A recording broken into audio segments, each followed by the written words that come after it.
Hola y bienvenidos al episodio número 27 del podcast de Más Dividendos. Hoy tenemos con nosotros a Rafa Valera, CEO de Buy and Hold. Teníamos muchas ganas de hacer esta sesión todos juntos y bueno, pues tenemos allí a Marcos que está con Rafa en Madrid. Hola Rafa, ¿cómo estás? Muy buenas tardes a todos.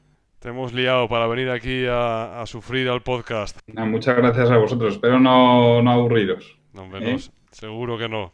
Marcos, Arturo, ¿cómo estáis, tíos? Pues nada, yo aquí en las oficinas de Bayern Hall, pues muy bien. Ha tenido Rafael Valera el detalle de invitarnos y bueno, y como compañía también, pues Manuel Segado, que está muy cerquita, pues se ha venido para que vea la gente de Más Dividendos que se puede conocer gente y además es que es interesante que en este mundo pues todos nos vayamos conociendo. ¿Qué tal? Buenas tardes. Hola. Hola, Luego le buenas. daréis luego le daréis un croissant como los que llevan a la tele ahí a aplaudir y todo eso, ¿no? Sí, tenemos unas cervezas en la nevera para Bueno, después. algo es Para algo, algo es mientras. algo. Muy bien. Rafa, cuéntanos un poco, pues nada, así de tu carrera, o bueno, un poquito para que te puedan situar la gente que no conoce bien a Buy and Eso. Hold. Cuéntanos un poco de ti. Una semblanza. Me da mucha vergüenza, pero bueno. Nah, Ya soy un tío mayor, vamos a decir, en esto de los mercados. ¿Eh? Empecé, bueno, empecé hice un máster de bolsa que fue la segunda promoción, que ahora es muy conocido, que es el IEB, ¿vale? Eh, y bueno, ya me gustaba el mundo pues de los mercados financieros. De hecho, en el Colegio Mayor, yo estudié Derecho, ¿vale? En Pamplona. Y en el Colegio Mayor montamos un club de bolsa, que no era Más Dividendos, pero bueno, algo parecido, ¿eh? Se llamaba Fidel Inversiones, porque había una estatua en el Colegio Mayor, una talla de madera que era Fidel, que se parecía a Fidel Castro. Entonces, pues le llamamos, que era un santo, probablemente sería San algo, ¿no? Pero en el colegio le llamábamos Fidel, ¿no? Y el pobre santo, pues bueno, pues ahí montamos, que era una excusa sobre todo para reunirnos. En aquel momento ni había internet, ni había nada, que leías la bolsa era en el periódico del día siguiente, cómo había cerrado y tal. Y, y una vez terminé esto, pues me adentré, lo primero que me surgió un verano fueron unas prácticas en el periódico Expansión. Y ahí viví la crisis del año 91, donde fue la crisis del golpe de Estado en Rusia y todo esto, ¿no?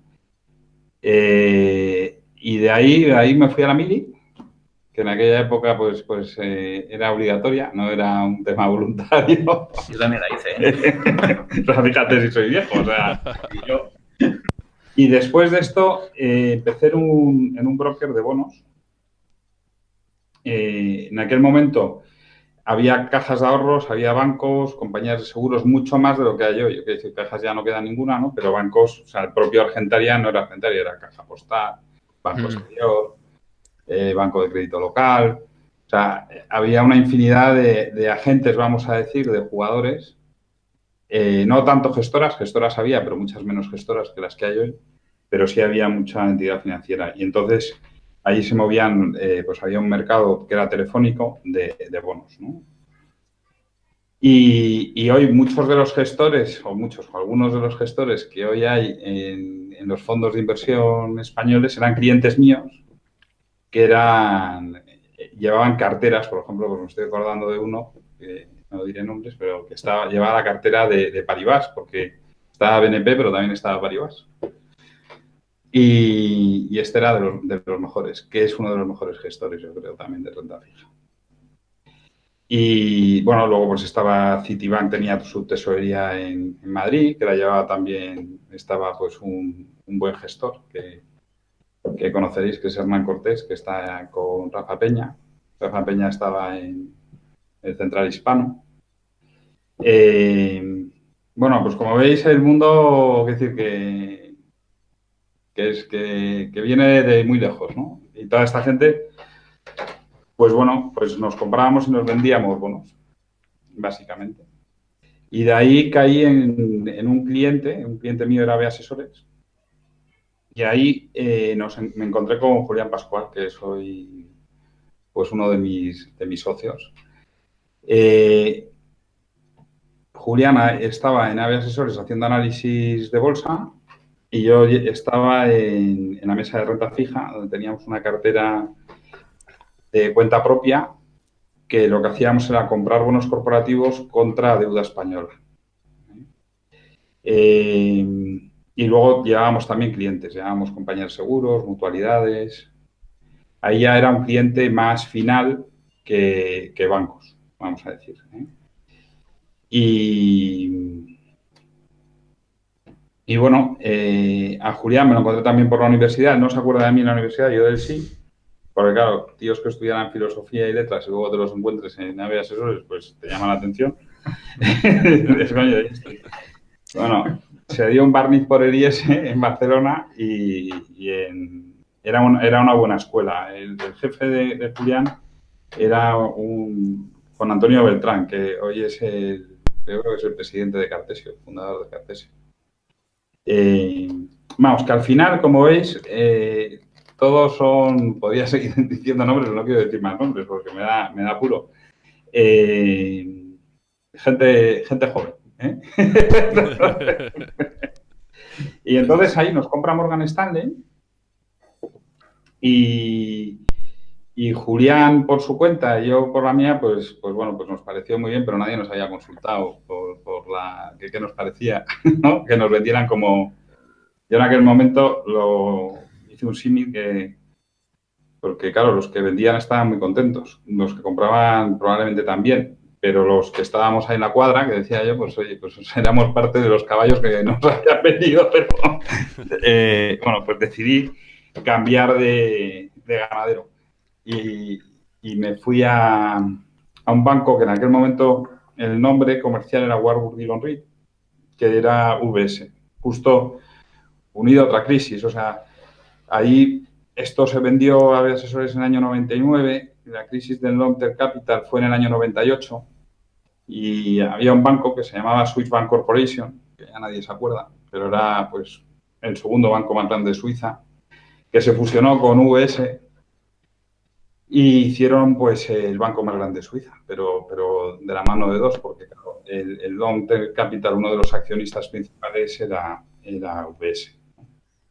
Y ahí, pues bueno, pues esto lo tenían muy presente muchos, porque en las fusiones siempre son momentos complicados para los empleados. No hay sitio para todos, vamos a decir, ¿no? Y fue también una crisis de emergentes y de apalancamiento que se vio, bueno, pues el Long Term Capital estaba hecho iba a decir gurús, por premios Nobel de economía. Muy macro y muy apalancado. Porque como no se podían confundir, pues se apalancaban mucho. Claro, cuando estás en lo cierto, pues, y en la verdad absoluta. Y ahí estuve 7 añitos. Muy interesantes. Entonces, siempre en el lado pues, de la intermediación de bonos y derivados de todo tipo. Y ahí en el año 2006 decidí que ya era bastante... Eran unos bancos excesivamente agresivos, ¿vale? Hice mi récord, vamos a decir, de resultados, con lo cual uno piensa, pues si haces tu récord de resultados, pues te esperas otro año, ¿no? Pues yo creo que es mejor dejar las cosas arriba que abajo, y a veces acierto cuando me bajo de los sitios, y en esta ocasión acerté, porque luego vino la crisis de 2007, que además vino de la mano de todas las cosas que se vendían en mi negociado. Con lo cual, pues no estuvo mal la espantada, ¿eh? Y bueno, y entonces ahí fue cuando me corté la coleta y decidí, bueno, muchos de mis compañeros bueno, pues no escucharán esto porque están en otras historias, pero porque siguen en el mundo este de las finanzas, pero en bancos de inversión, vamos a decir, pues saben que es verdad lo que digo, que yo ya les decía que me iba a dedicar a la gestión de patrimonios. Yo pensaba que para dedicarte a la gestión de patrimonios tenías que tener un background, tenías que tener pues una experiencia, un mínimo de saber para poder asesorar a alguien sobre su dinero, ¿no? O darle algo de opinión, pues haber visto algo de cómo se mueven las finanzas y qué riesgos hay y por dónde ir. Yo pensaba que era, y lo sigo pensando, que soy ignorante, pero hace unos años, pues y hoy pienso que soy, yo creo que hoy no sé si soy más ignorante que antes, pero que era un ignorante.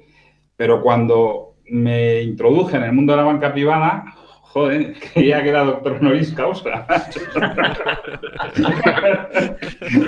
Entonces, que me cago en la mano.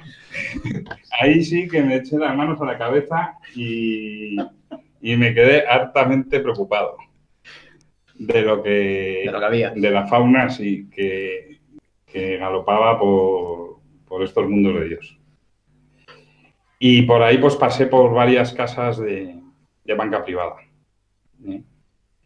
Hasta, pues eso fue del año 2006.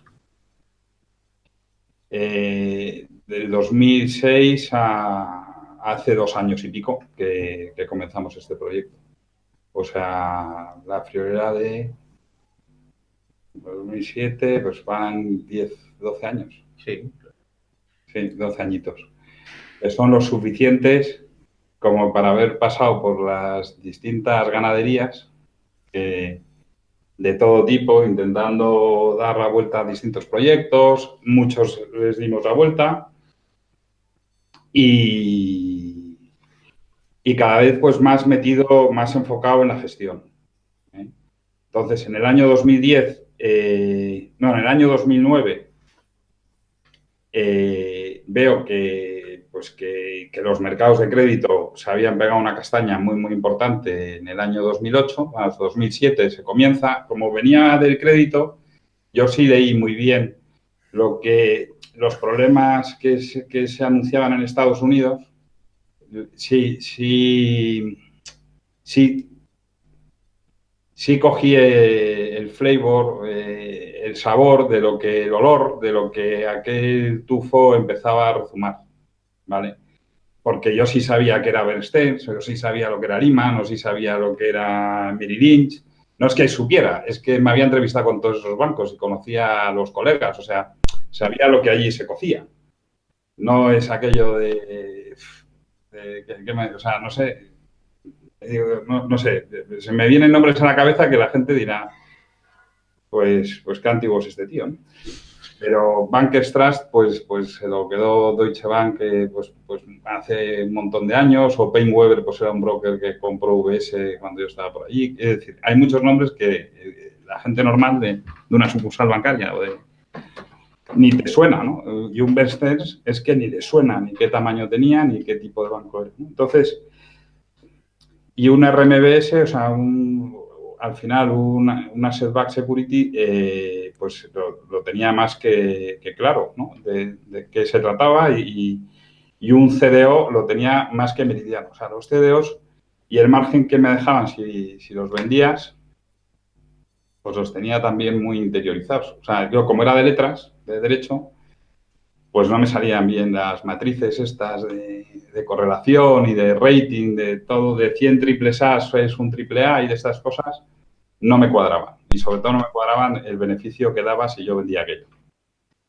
Y cómo el mark to market luego, es decir, la valoración después, hacía falta, se iba metiendo el banco un punto cada mes para que no te metieran 20 puntos de golpe el primer día y valiera el bono 80 días siguiente y tuvieras un tema, pues lo metías poco a poco. O sea, todo era bastante tufarrillo, ¿no? O sabía el precio que costaba, pues dar un triple A, lo que se pagaba una agencia de rating, que venía a ser $100.000.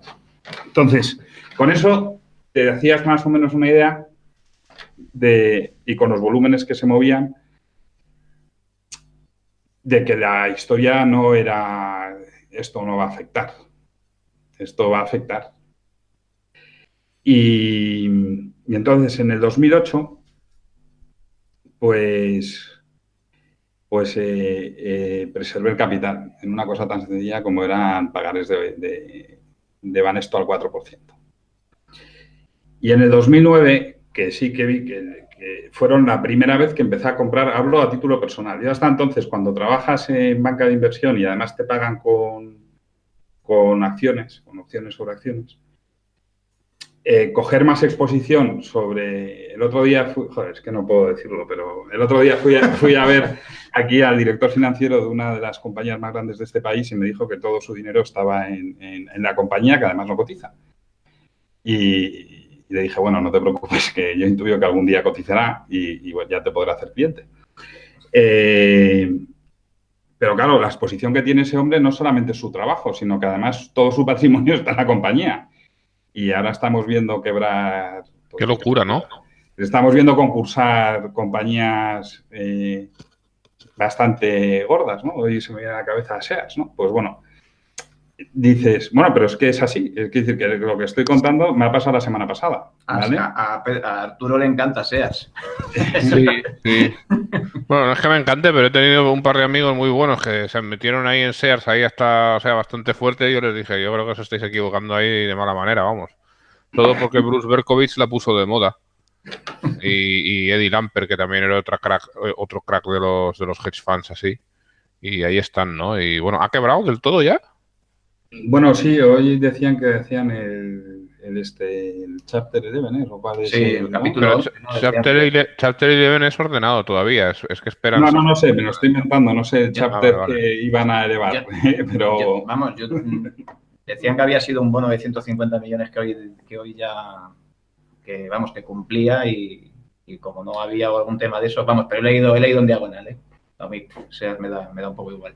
Y luego, por compliance en los bancos estos de inversión, Es Chapter 11, perdón. era imposible comprar nada. Yo recuerdo intentar una vez, pues, comprar acciones de BBVA, que las encontraba baratísimas y tenía que pedir 8 permisos y me dijeron, no, es que BBVA es cliente tuyo, no puedes comprar acciones de un cliente tuyo.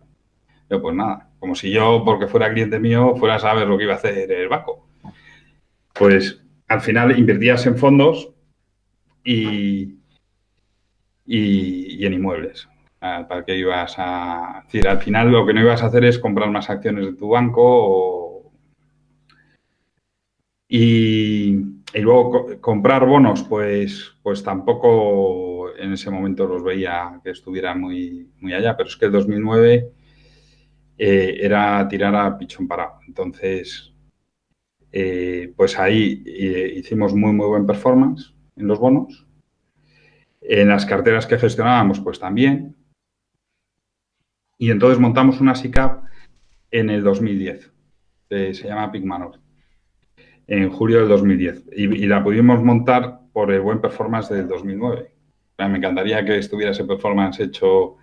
Pero la concentración que teníamos, que era muy superior a todas las concentraciones que te pueden exigir en una IC, pero claro, fue un año, pues una cartera un 100% y la otra un 50%. Es verdad que no es asimilable a una IC. Y con eso pudimos comprar una SICAV que se llama Pigmanor. Todo el mundo me pregunta que por qué se llama así, pues no tengo ni idea, porque la compramos, se llamaba así y no le cambié el nombre. Entonces, me hace muchas gracias con el nombre, pero bueno, ¿qué le vamos a hacer? Pues así, me encantará un día conocer a los que la fundaron, pero no he tenido el gusto. Entonces, sí, cuando la compré, normalmente cuando compras estas cosas, casualmente tienen minusvalías la propia sociedad, que ya no le quedan, pero bueno, siempre es mejor, aunque tributan al 1%, pues mejor comprarla con minusvalías. Es más barato comprar la SICAV que constituir la nueva y mucho más rápido. Entonces, desde julio de 2010 esa SICAV me ha ido siguiendo por donde he ido trabajando y bueno, pues es un mixto que nunca ha pasado del 60% de renta variable, esa ha sido la máxima exposición, y por debajo yo creo que nunca hemos tenido menos de un de un 20% de renta variable. ¿Vale? Aunque es un 0-100, pero se ha movido en ese rango. Ahora estamos en un 34, una cosa así, de renta variable. Y bueno, pues ahí se refleja muy bien, yo creo que es lo que mejor refleja el estilo de gestión que tengo, ¿vale? O cómo he ido gestionando, ¿no? Tanto la renta fija como la renta variable. De los años mejores, de los únicos años el único año que ha tenido rentabilidad negativa fue el 2011. Ahí te das cuenta que no pasa nada tampoco por no gestionar, porque claro, como he dado tantos saltos por tantas gestoras, habrá pasado por 5 gestoras, cada vez que haces un cambio de esos, igual estás 4 meses sin gestionar, o 5, o incluso hasta 6 meses. He llegado a estar sin hacer ni una sola operación. Pero si la cartera está bien construida, no pasa nada. Vamos, a mí por lo menos no ha pasado nada. Es decir, hemos llegado aquí pasando por 5 gestoras. ¿Qué más o menos números gordos? Pues habremos conseguido a día de hoy una TAE cercana al 9%, 8 y pico, ¿vale? Con una volatilidad histórica de 8, ¿vale? Entonces, si cogéis el año pasado, pues el año pasado y a cierre de diciembre, pues quedaba todo muy bonito porque era un 9,60 y la volatilidad del año pasado fue un 14 y la rentabilidad del año pasado fue un 14,30. Entonces, claro, un 14,30 con una volatilidad de 4, joder, pues para mí lo querría yo, te lo firmo para la próxima década. Y yo también. Pero eso es muy excepcional, quiero decir, eso no es lo normal. Pero una rentabilidad cercana al 9 con una volatilidad de 8 también está, para mí está francamente bien. Entonces, son productos que yo no recomiendo que nadie los apalanque, pero que con unas volatilidades de 8, si estás cómodo con la cartera, pues sí, financiándote al 1 sí es apalancable. ¿Me explico? Porque al final sacas un carry de 7 puntos en el largo plazo, ¿no? Yo tengo una teoría que es que para salir de la pobreza o te apalancas o es complicado. Es muy complejo lo de salir de la pobreza sin el apalancamiento. ¿Eh? De hecho, pues bueno, no he descubierto nada. Quiere decir que yo todos no sé, o muchos de los empresarios que conozco que han hecho dinero se han jugado el capital 1, 2 veces o varias. Les ha salido bien y por eso han hecho dinero. Conozco otros que han caído por el camino, ¿no? Pero claro, no es lo mismo apalancarte y que te pidan capital en el peor momento. Y si tienes una volatilidad muy alta, esto te puede suceder y entonces en el peor momento te exigen vender la cartera, que eso es muy hartamente desagradable. Bueno, José, Te digo. Que digo que ya se ha contestado todas las preguntas del foro, ¿no? No, pero este tema me mola un montón y ahí incidiría yo un poco porque sí que es verdad que el tema del apalancamiento es algo a lo que le he dado muchas veces muchas vueltas, ¿no? O sea, ¿qué consideras, digamos, que sería? Bueno, es que estas cosas son muy jodidas de responder, pero más o menos para una persona formada financieramente y demás, ¿cuál sería un poco las líneas rojas que no debería de cruzar o en qué parte sería? Ya sé que nunca es, o sea, que esto es aquello de do your own diligence, ¿no? Pero ¿qué consideras tú que sería algo sensato, por así decir, para poder usar el apalancamiento de una manera lógica para una persona más o menos normal? Mira, no hay una receta. Hay personas que toleran el riesgo de una manera y otros que no lo toleran. Y luego va muy en culturas. Las cajas de ahorros, dices que las gestionábamos muy bien, no sé qué, no, es que el vasco nos apalanca, coño. Entonces, no, sí, lo habéis gestionado muy bien, pero en cambio es mucho más feliz el levantino y en Levante la tendencia a apalancarse es brutal. Entonces, pues ni lo uno ni lo otro. Hay que estar entre Pinto y Valdemoro. Yo tengo amigos que dicen, mi abuelo nunca pidió un préstamo y yo moriré sin pedir un préstamo. Pues, joder, pero bendito sea Dios. Pero tampoco es algo indigno pedir un préstamo. O sea, y luego conozco otros que es que me den hasta reventar. O sea, mientras me presten, yo lo cojo todo. Pues Sí. no.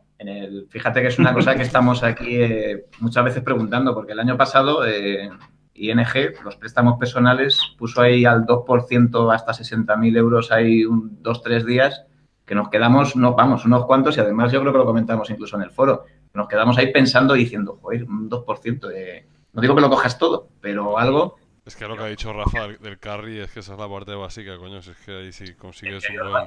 Hay cosas que dan oportunidad. Tú imagínate, a los mercados se ponen a caer bastante, como están cayendo, y te viene y te... No sé, pues yo no digo que vaya a coger todo, porque, oye, esto de... Como decía también Marcos Luque, tenemos una tara que nos prohíbe coger crédito, pero, joder, coger un poquito, pues a esos tipos de intereses que yo creo que hasta la inflación te lo da. O sea que no lo sé. Pero bueno. Hombre, ahora mismo que te puedes financiarte pues al 1% o al 1,5%, me da igual.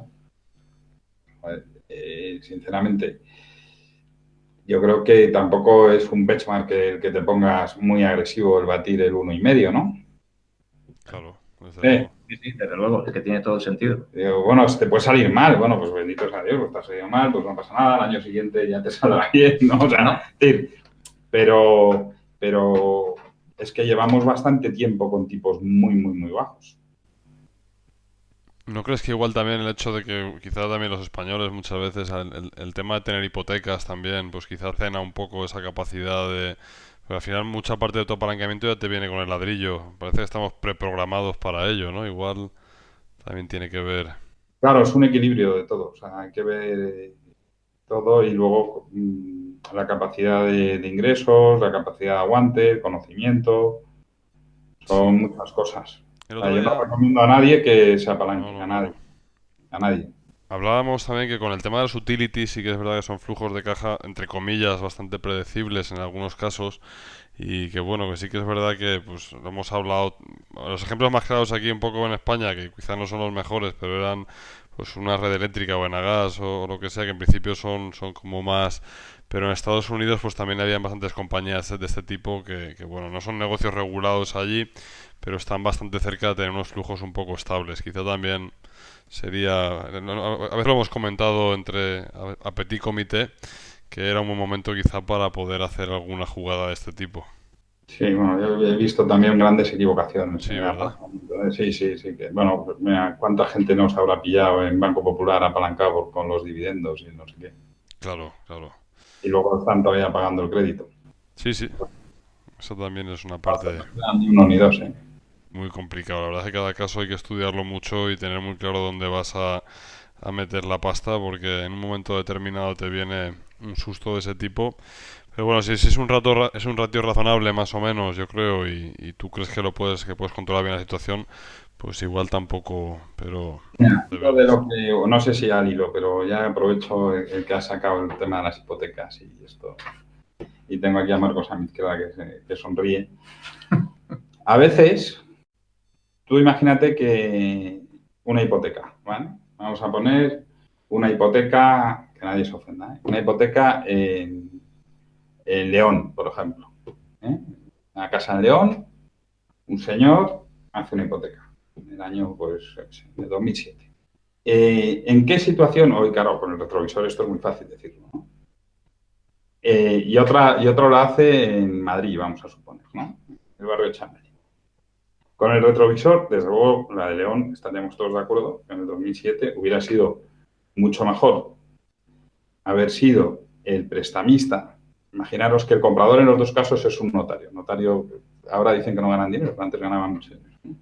Vamos, yo creo que dicen que no ganan, pero yo intuyo que se lo llevan. Que bien, ¿no? Entonces, vas a poner un notario, al final es una garantía que es la casa más el notario. O sea, el notario tiene que, si no, tiene que pagar. ¿Qué prefieres estar? En el lado del notario, en el lado del equity, vamos a suponer que esa hipoteca es una empresa, o sea, tú la empresa es la casa, ¿no? ¿Qué prefieres estar? ¿En el lado del equity, eres el empresario que compra la casa, ¿no? O en el lado del banco, que es el bonista, vamos a decir, ¿eh? El que presta el dinero. En el caso de León, yo prefiero estar en el lado del prestamista que en el lado del accionista. Y en el caso de Madrid, prefiero estar en el lado del accionista que en el lado del prestamista. Al hilo de qué digo esto, que mucha gente dice, no, porque la renta fija, que nunca tiene valor, es que es una mierda, y la renta variable es fantástica. Pues bueno, pues depende. Pues si es para comprar una casa en León en el 2007, prefiero ser bonista que accionista. Y en cambio, en Chamberí, en el año 2007, prefiero ser accionista que bonista, porque muy probablemente la casa de Chamberí del año 2007 hoy vale más y me ha dado un retorno por alquileres o por lo que sea, y en el otro caso, pues probablemente todavía vale la mitad, estoy perdiendo la mitad a la acción, vamos a decir, y en cambio el cupón lo está cobrando religiosamente porque no te va a dejar de pagar. No sé si el ejemplo es bueno, pero... Sí, y ahora mismo, en este momento, en 2018, ¿dónde te posicionarías más? Bueno, pues como estoy. Sí. Nosotros tenemos 3 productos. Uno que es de 100% bonos, uno que es 100% acciones y el mixto. Y en el mixto estamos en alrededor de un 34% en bolsa. Si llego a tener iba a decir una pelota de cristal, una bola de cristal, hubiera tenido el 100% en bonos. Y probablemente pues, nos estaría dando alrededor de un 3% year to date. El año pasado, el mixto, con un 40% de bolsa hicimos un 14,30. Y en el 100% de bolsa hicimos un 14,60. Y nos restó, que tuvimos compra de puts, pues nos debió restar como 0,75 en primas, que no ganamos nada, pero claro, cuando llevas 2 dígitos, pues ya te permites algunos lujos, como es comprar protección, no vaya a ser que a última hora se tuerza esto y tal, ¿no? Es decir, la parte de los bonos el año pasado nos dio un 14 y pico. Claro. Porque me digan que la renta fija no tiene ningún valor y no sé qué, pues bueno, pues bien. Sí, señor. Pues si además lo apalancas al 1, pues claro, es un 28, un 27. Entonces, ¿eso se puede repetir? Pues no lo sé, pero desde luego, si no se intenta, nunca se consigue. Entonces, hay que estar ahí. Y claro, si sales a jugar el partido como yo llevo oyendo desde el año 2010, que los tipos van a subir, ahora yo creo que sí van a subir, pero en el 2010 no. O sea, hay que decir, yo he visto gestores buenísimos en el año 2011 con el 40% del fondo de inversión de renta fija vendido en futuros de Bund. En aquellos momentos, me acuerdo muy bien, estaba al 2 y pico por ciento. Porque en 10 años alemán no podía bajar el 2% porque no había estado nunca y no sé qué. Joder, ya va a estar negativo a menos 0,50 creo que ha llegado. No recuerdo, a menos 0,20, ya se me va el pistón. Pero es decir, que las visiones macro muy meridianas son muy peligrosas. Entonces, todo con moderación. Y a la hora de que comentas el 34%, o sea, que estáis en bolsa en el flexible, frente el resto está todo en renta fija. Sí. ¿Eso cómo hacéis? ¿Tú te pones delante de Julián y decís, jugáis al ajedrez o decís, no, la bolsa está súper... Si tú te pones delante de Julián, tienes el 100% en bolsa. Vale. No, las cosas fluyen. No quiero decir, pero este año has ganado tú. Quiero decir, el hecho de que estén más en bonos es porque las valoraciones eran exigentes y entonces se repliegan un poco las velas. No, es de una forma... Es que es todo mucho más natural. No... Sale de forma natural, sí. Sí, es que hoy he comido con Julián y que ha estado aquí en Madrid hasta las 5. Es que es todo fluye, o sea, nos mandamos unos mails, unos WhatsApps el fin de semana y entonces, no sé, nos hablamos el lunes, pero este año, todo el año, llevamos la misma exposición. O sea, si tenemos la misma exposición, alrededor del 35%. Pero este año está siendo un año de muy poquito movimiento. El año pasado sí nos movimos entre el 30 y llegamos a tener hasta el 50 o el 45 en bolsa. Claro, no, por eso te De preguntaba. media tuvimos el 40. El año pasado sí hubo más movimiento. Pero no, todo, vamos, no, nunca... A lo mejor tenemos que discutir algún día y así nos va mejor, pero de momento no hemos discutido. Discutimos otras cosas menos importantes, seguro. No tenemos, aquí ninguno tenemos una varita mágica que sepamos qué peso es el óptimo ni qué van a hacer los mercados de aquí a final de año. No tenemos Yo tengo... Sí, perdón, Arturo. No, yo tengo una pregunta, bueno, que me ha venido ahora al hilo de lo que comentabais. Y es que a mí en un fondo mixto de estos siempre me planteo que es muy difícil para un inversor que tiene un poco claro lo que para mí es lo importante, que es pues a qué plazo vas, ¿no? Cuando vas a necesitar empezar a utilizar tu inversión o lo que sea, pues eso te viene a determinar siempre, digamos, una set allocation, ¿no? Es decir, un cuánto meto en este tipo de activo y cuánto meto en este otro tipo de activo. Pero vosotros, por ejemplo, tomáis esa decisión. Entonces, o sea, lo que quiero decir es que yo veo mucho más limpio saber, pues este fondo es fondo de renta fija pura, este fondo, bueno, de renta fija pura ya sabemos todos los matices que hay, ¿no? Pero vamos, para hacer el ejercicio, ¿no? de la pregunta, supongamos que eso existe, y este fondo de renta variable pura, ¿no? Entonces yo puedo... ¿Perdón? Que tienes toda la razón.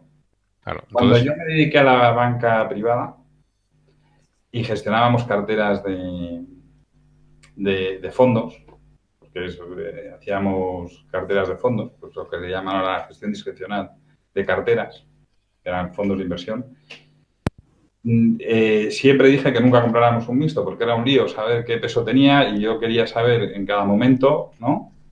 Pero eso es para alguien muy profesional. Pero hay mucha gente que dice, oye, mira, a mí me gusta, pues, cómo gestiona. Bueno, hay gestoras que solamente tienen mixtos. Se me viene una a la cabeza. Tiene 2 mixtos. Y tiene su público. Mucho porque es muy cómodo. Y tiene un mixto conservador y un mixto un poquito menos conservador. No voy a decir agresivo porque no es agresivo. Es un poquito menos conservador. Entonces,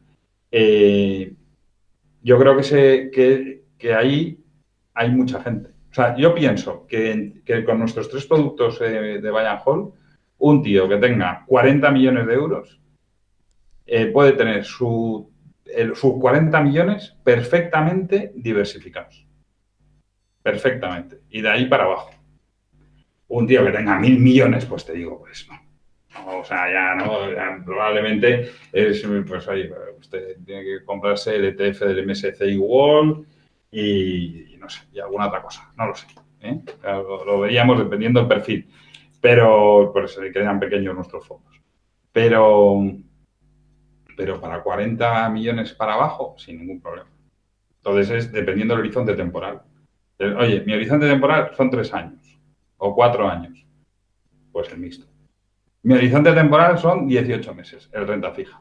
No, mi horizonte temporal son 6 meses, pues no tenemos producto. Para eso no tenemos producto. Pero 6 meses es que no es tiempo para invertir en nada, es tiempo para meterlo debajo del colchón o donde uno quiera entender que es mejor.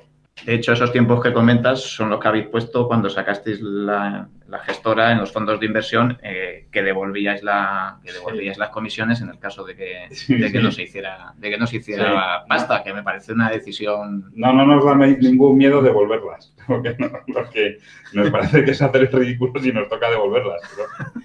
Pero bueno, de momento ya habéis puesto a lo mejor, oye, una premisa que ya quisieran otras gestoras en ese sentido. Vamos, a mí me pareció una. Hombre, en el renta fija, lo bueno, lo malo de si nos toca devolverla es el ridículo que hemos hecho. Pero bien, una vez salvado ese ridículo, que ya llegamos y cumplidos una edad, pues la verdad es que tiene poca importancia hacer el ridículo. Y menos, o sea, ya a mí le doy la justa, ¿no? Pues bueno, pues imaginemos esos inversores que invirtieron, que confiaron en nosotros entre octubre y diciembre del año pasado, pues si en renta fija, Dios no lo quiera, hacemos en 18 meses un menos 1%, pues le devuelven todas las comisiones y resulta que ese señor ha protegido su capital, porque las comisiones nuestras en año y medio en renta fija, pues es el 1%, más o menos. Pero igual es el 0,95 o el 1,05. Bueno, pues no está mal. Es decir, yo prefiero invertir con ese pequeño paracaídas, desde luego. Y en el caso del mixto, pues son 3 años. Pues bueno, no sé. Espero, a mí me gustaría poderlo volver a hacer, pero es difícil sin discriminar, porque claro, si lo hacemos para todos, todo el mundo va a querer esa serie. Nadie va a querer la otra. Y tampoco nos sobran los recursos para... Pero Bueno, si no... pero eso se arregla aumentando mucho los fondos de inversión y bajando las comisiones originales, ¿no? Si subimos mucho, no te preocupes. Vale, bueno, aquí queda dicho. No somos ambiciosos. Yo te devuelvo la pregunta de antes, cuando te decías el 34 con el 65 que tienes, ¿cuándo ha sido cuando más renta variable ha tenido el flexible? Pues cuando más renta variable ha tenido, bueno, el flexible es o sea, el fondo nació en octubre, ¿vale? Entonces hay que fijarse en lo que es la SICAV. La SICAV, cuando más renta variable ha tenido es cuando teníamos que haber tenido menos. Por un lado, la bolsa se va revalorizando, entonces el peso se va subiendo. Los spreads de crédito se van estrechando y uno va entrando en ebullición y en efervescencia y le da por coger más exposición a la bolsa, porque dice que vamos a la leche. Y ahí aprendes, tronco, es justo cuando tienes que hacer lo contrario. ¿Vale? Pero como eres humano, es que si no nos daríamos un 8 y pico de rentabilidad, daríamos un 18. Entonces... En esos momentos, o sea, en los momentos cuando hemos tenido más bolsa, es cuando menos bolsa teníamos que haber tenido. Vale, y ahora entonces, ¿qué pasa? ¿Que teníamos que tener más bolsa? O sea, digo que con arreglo a cómo ves el mercado ahora, ¿eh? ¿Cómo ha habido caídas, cómo ha habido oportunidades? Con el tiempo vas aprendiendo. Entonces, o crees que vas aprendiendo. Vamos a dejarlo en crees. ¿Cómo fijar el peso que hay que tener en bolsa? Pues de una forma conservadora. Y de una forma conservadora, ¿dónde pondríamos el foco? ¿En si la bolsa está cara o barata?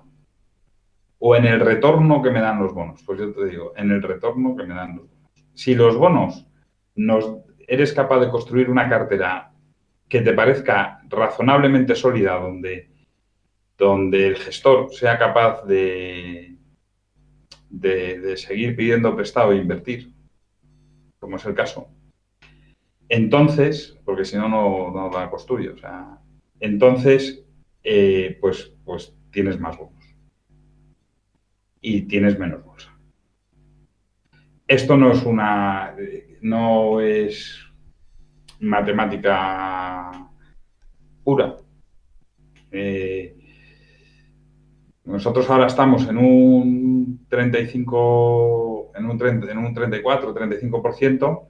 Llevamos así todo el año y ya a estas alturas del partido no tenemos en mente hacer absolutamente ahí ningún movimiento de coger más peso. Veo oportunidades en renta fija meridianas y con la que nos estamos, entre comillas, comiendo en bolsa, pues es para salir ahora.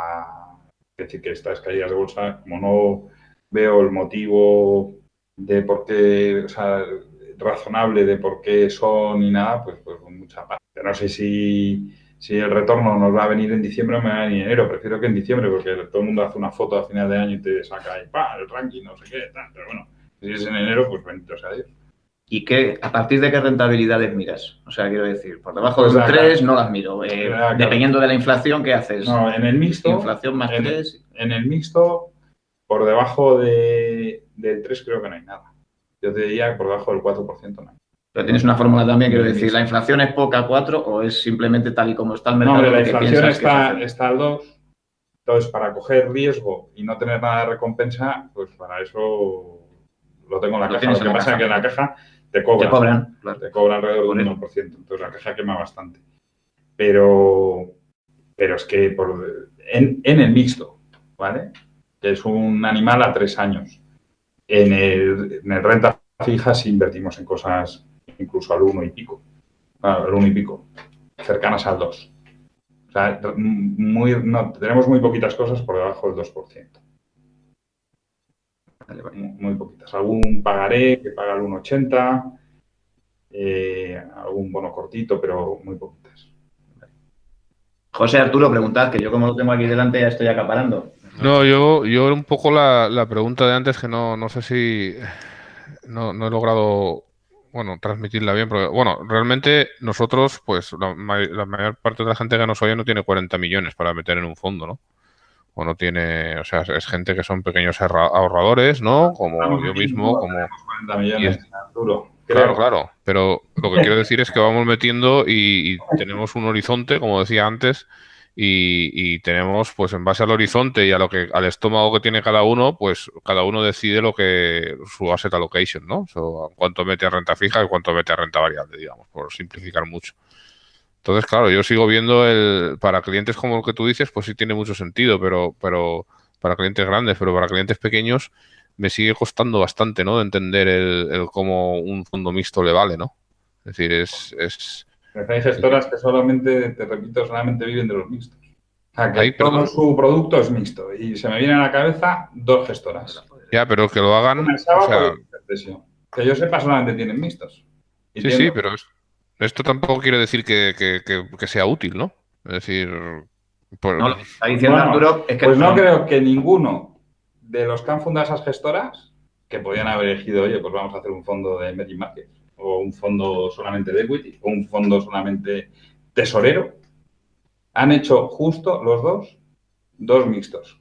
Y tienen su dinero, estos señores, que no tengo a ninguno por tontos, sino por muy inteligentes, a todos ellos, tienen todo su dinero en esos fondos. vale. En esos fondos, claro, gestionar por ellos. Ellos son los que mueven. Claro, pues se pueden hacer el asset allocation que a ellos les interese. Si eres profesional o te acercas, como tú, Arturo, pues tú te lo haces, ¿vale?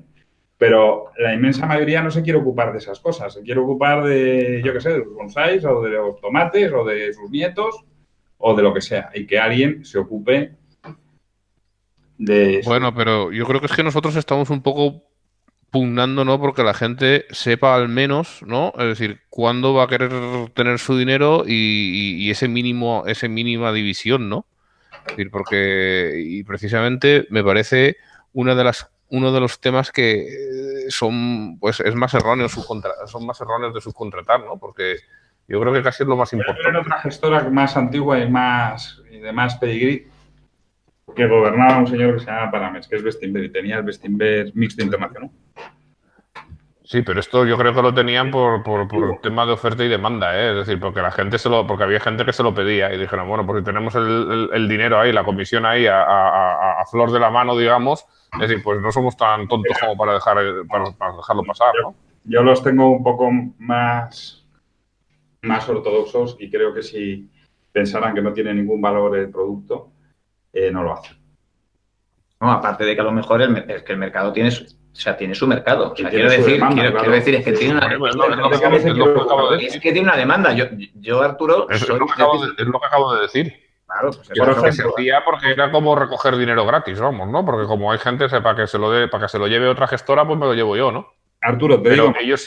ellos siempre han dicho que ellos no creen en la renta fija y que no creían en los mixtos y todo eso. Bueno, Siempre lo han dicho. Claro, pero si tú tienes, quiero decir, si tienes, por ejemplo, un equipo de que tienes, bueno, creo que este es el caso, pues que Julián pues se dedica más a renta variable, Rafa más renta fija y realmente hace una buena sinergia, yo sí que le veo el sentido realmente a tener un producto que es de ese tipo y tú como inversor estarías tranquilo también.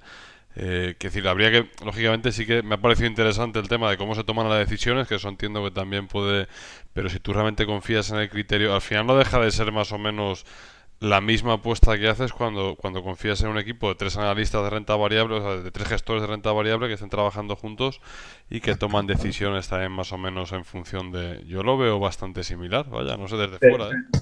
Mira, No. José No. y Arturo, mirad, en nuestro caso, no es un blending de renta fija y el renta variable. Los bonos que tenemos en el mixto, muchos no están en el renta fija, porque su nivel de riesgo es alto. Están metidos en una cartera que admite equity. Entonces, puedo coger unos pesos y un tipo de bono. De hecho, la yield de la cartera de renta fija del mixto se acerca al 6%, incluso la supera muchas veces, y la de renta fija es 2 puntos más baja. Es que no tiene nada que ver el animal. Entonces tú mezclas los dos y no se parecen. O sea, tú el año pasado coges nuestro fondo de renta fija y nuestro fondo de renta variable, los mezclas y ya te digo que no te haces un 14,30, porque el renta variable te hizo un 14,60 y la SICAV nos hizo un 6 y pico. Mezcla un 6 y pico con un 14,60 a ver si te haces un 14,30, que es lo que dio el mixto. Oye, además que le veo el sentido. Entonces tú dime, ¿merece la pena estar en un 14,30 con una volatilidad de 4? Esa es mi pregunta, Arturo. ¿O tú te lo fabricas? Es muy difícil. Porque yo te digo que hacerte con 2 dígitos con una volatilidad de 4, dices, es que tuviste un moco el año pasado. Vale, bien, por eso te lo pongo ese ejemplo, para que lo veas. Porque, No. Pero bueno, en el 2012 tuvimos un 21 y en el 2000, no tengo aquí las rentabilidades, pero hemos tenido 2 años de 20 y tantos. Claro, pero que sí está muy bien, pero que no, para mí la rentabilidad que se consigue es irrelevante para lo que estamos hablando. ¿Vale? Vale. O sea, Pues yo lo único que digo es... ¿Perdón? Que si es irrelevante, entonces ya está. No, pero para lo que estamos hablando, es decir, la rentabilidad es muy relevante, pues porque demuestra que vuestro proceso inversor, o por lo menos da buena señal de que es un buen proceso inversor. Y eso, vamos, ahí está como testigo y perfecto. Pero yo lo que estoy diciendo es que a mí me cuesta el decir, es decir, yo no sé nunca qué mix vais a tener, ¿vale? Entonces no está bajo mi control el mix que vais a tener. Entonces es difícil para mí el plantearme, si yo quiero hacer una estrategia de 80% en renta variable y 20% en renta fija, ¿cómo lo hago con vosotros? No, ¿sabes? O sea, no tengo manera de hacerlo. O sea, ¿cuántos vetos os doy a uno de los fondos y el resto de renta variable? No sé, ese tipo de ecuaciones se me hacen mucho más difíciles. Claro, es lo que quiero decir, ¿no? Que a mí, en cambio, Arturo, yo le veo el valor justamente por lo contrario. Pero te olvidas, claro, porque realmente... Yo quiero que un profesional me lo mida. ¿Por lo contrario de qué? Pero por lo contrario de qué. ¿Te olvidas de la asset allocation? En principio tú confías en gente que lo hace ya con buen criterio. Pero ¿cómo sabe el equipo de Rafa? O sea, ¿cuál es mi objetivo? O sea, están haciendo un producto que es igual para todos. Correcto. O sea, ¿cómo se...? Arturo, en tu caso, un mixto no encaja. Claro. O sea, no voy a intentar venderte un mixto que no te encaja. Claro, es que tiene, o sea, yo es que lo veo mucho más sencillo. O sea, si es que al final hay dos tipos de inversores, bueno, hay muchos tipos de inversores, pero generalizando mucho yo lo reduciría a dos. Es decir, el que más o menos tiene interés realmente en generar sus estrategias y el inversor que realmente no se quiere calentar la cabeza y quiere tener o elegir, digamos, pues el mejor fondo posible, por así decir, y a lo mejor en vez de tener 5 fondos, pues decide tener uno o tener dos, y probablemente pues para ese tipo de personas pues es un producto muy muy adecuado, entiendo yo. O sea, lo que sí que es verdad, yo sé por dónde vas tú, te voy entendiendo más o menos, Arturo, que al final tú consideras una pata muy básica en la estrategia de cualquier inversor definir qué parte va a ir a renta fija y qué parte va a ir a renta variable. Pero claro, es que yo creo que hay que partir de la base de que hay mucha gente que invierte, que una no se quiere calentar la cabeza con eso porque no tiene ganas de saberlo, y dos, es que o sea, realmente es que aunque lo supiera, ¿vale? Pues para ellos es más sencillo delegar esa tarea, digamos, en gente en la que tiene confianza. Pienso yo desde fuera, al menos yo lo veo así. No, y además, ¿en qué tipo de renta fija? Claro. Has comentado antes otra gestora. Además, es un producto en el que estás mirando que la renta fija se mira con orientación de rentabilidad. Es que a mí a mí este señor no me paga, a mí Rafa no me paga. Pero quiero decir, yo estaba deseando en que saliesen los fondos de inversión, porque a mí el producto, o sea, porque yo había seguido la SICAP y a mí ya sabéis que las SICAP pues no me gustan nada. Yo estaba deseando que saliera el producto porque justamente el producto de renta fija flexible hacía lo que justamente yo quería, lo que a mí me viene perfectamente para mi proceso inversor, y es que tenga dos personas que que pandeen la renta variable y la renta fija con arreglo así. La renta fija va a dar una rentabilidad pues bastante, bueno, no voy a decir importante, pero que tiene su sentido, pues tener ahí, digamos, un arbitraje, por así decirlo, entre ambas. Y bueno, y tiene, para mí tiene todo el sentido del mundo. Ahora, también lo digo una cosa, porque yo es que antes hacía lo que decía Arturo, 80% para un lado, 20% para el otro, para cuando vengan dadas. Pero yo siempre he utilizado la renta fija, la he utilizado siempre para volatilidad. Hasta hace muy poco. O sea, nunca la he utilizado como rentabilidad, pero bueno, es que eso a lo mejor de aquí a otro para otro debate, ¿no? Pero bueno. Yo creo que el producto más vendido, por ejemplo, por Banca Mar, yo creo que es un banco de banca privada, es el Torrenova, que es un mixto. Es un mixto muy, muy, muy conservador. Más conocido, sí. Y yo no sé si eso ya tendrá 4.000 millones o cuánto, que es una SICAV.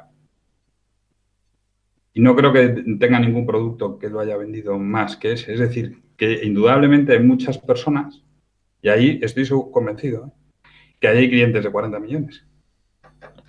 Seguro. Es decir, que hay un universo de gente que sí le interesa ese tipo de producto. No simplemente por la volatilidad, porque hay mucha gente que está dispuesta a hacer una rentabilidad. Hay más gente en el mercado dispuesta a hacer un 8% sabiendo que a lo mejor caigo solamente un 10%, que hacer un 15% sabiendo que me puedo caer un 20% o un 30%. Muchísimo más. O por ejemplo, otro pero eso no, el arbitra también es un producto mixto donde los gestores están invertidos en él, los propios gestores. Es una infinidad. Pero que yo entiendo a Arturo perfectamente. No, yo también sé por dónde va. O sea, no es un producto para Arturo, porque tú te construyes tu cartera y quieres saber en todo momento exactamente cuál es tu exposición a bolsa. Y eso, en cuanto metes productos mixtos, pues no lo tienes. Y entonces ahí pues no estás tranquilo. En el caso de Arturo no está tranquilo. Bueno, yo no... Sí, Arturo. No, que no quiero entrar en bucle, vamos, porque veo que no nos entendemos, o sea, y no logro, y tampoco me entiendo con Marcos lo que decía de la volatilidad. Por supuesto que la volatilidad la controlas con la renta fija o con el cash o con lo que sea, pero precisamente ese es el tema. Yo no estoy intentando hablar como el inversor Arturo. Yo sé que yo soy un friki y me gusta calentarme la cabeza. Estoy intentando hablar como un inversor, un pequeño inversor de los que nos escuchan el podcast, de los que, bueno, seguro que hay grandes millonetis que nos escuchan también, ¿no? Pero de los que pienso yo que nos escuchan el podcast, de la gente con la que me escribo en el foro y demás. Y pienso que lo mínimo que tienes que tener claro es cuántos huevos metes en cada cesto en función de tus objetivos y de tus restricciones, que le llamo yo a la tolerancia que tienes por la volatilidad. ¿Vale? Y entonces, para mí, el meterlo todo en una caja negra, o no negra, ¿vale? En una caja gris, en la que hay ahí una variabilidad, pues me hace muy difícil el hacerme una composición de lugar en base a esos objetivos y esas restricciones. Pero bueno, que no quiero tampoco repetirme más. Pero bueno, te pasa también un poco en los fondos de renta variable. Me iba a decir, porque de repente 20% de liquidez y 5% de liquidez. Estás en un 20 o en un 5 o en un 1 de liquidez. Mira, puedes estar, en un fondo de renta variable puede estar entre un 75 y un 99 invertido. Correcto. Correcto. Puede estar apalancado, puede estar hasta el 150%.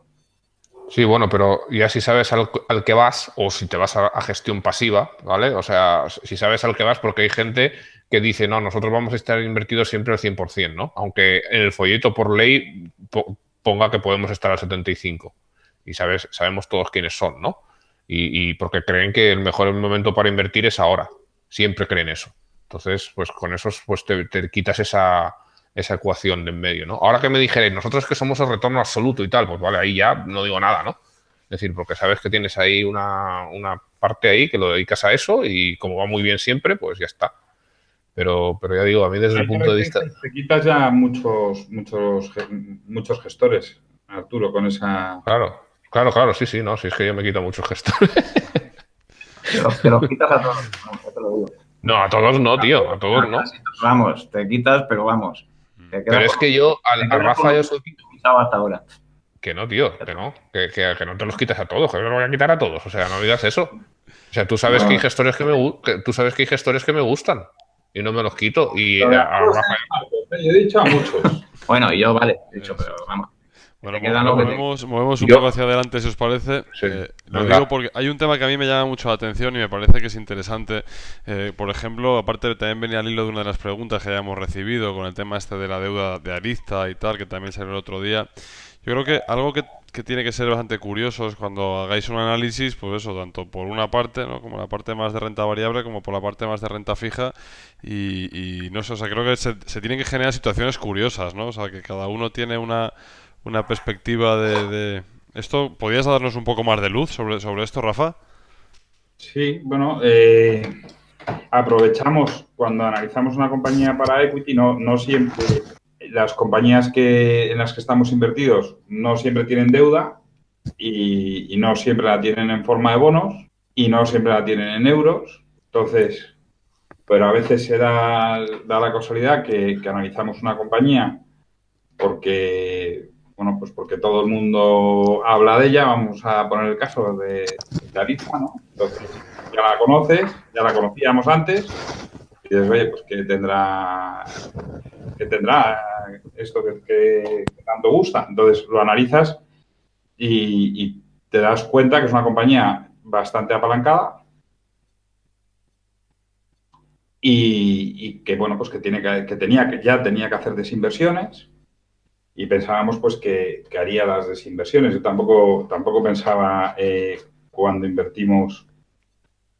Sí pensábamos que había la posibilidad de una ampliación de capital, porque hicimos dos entradas, una ya que era más, vamos a decir, más evidente que esto podía terminar en una ampliación de capital.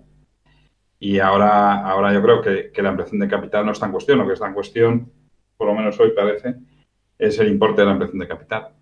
Pero bueno, tampoco es una posición para nosotros relevante en cartera, Ariza.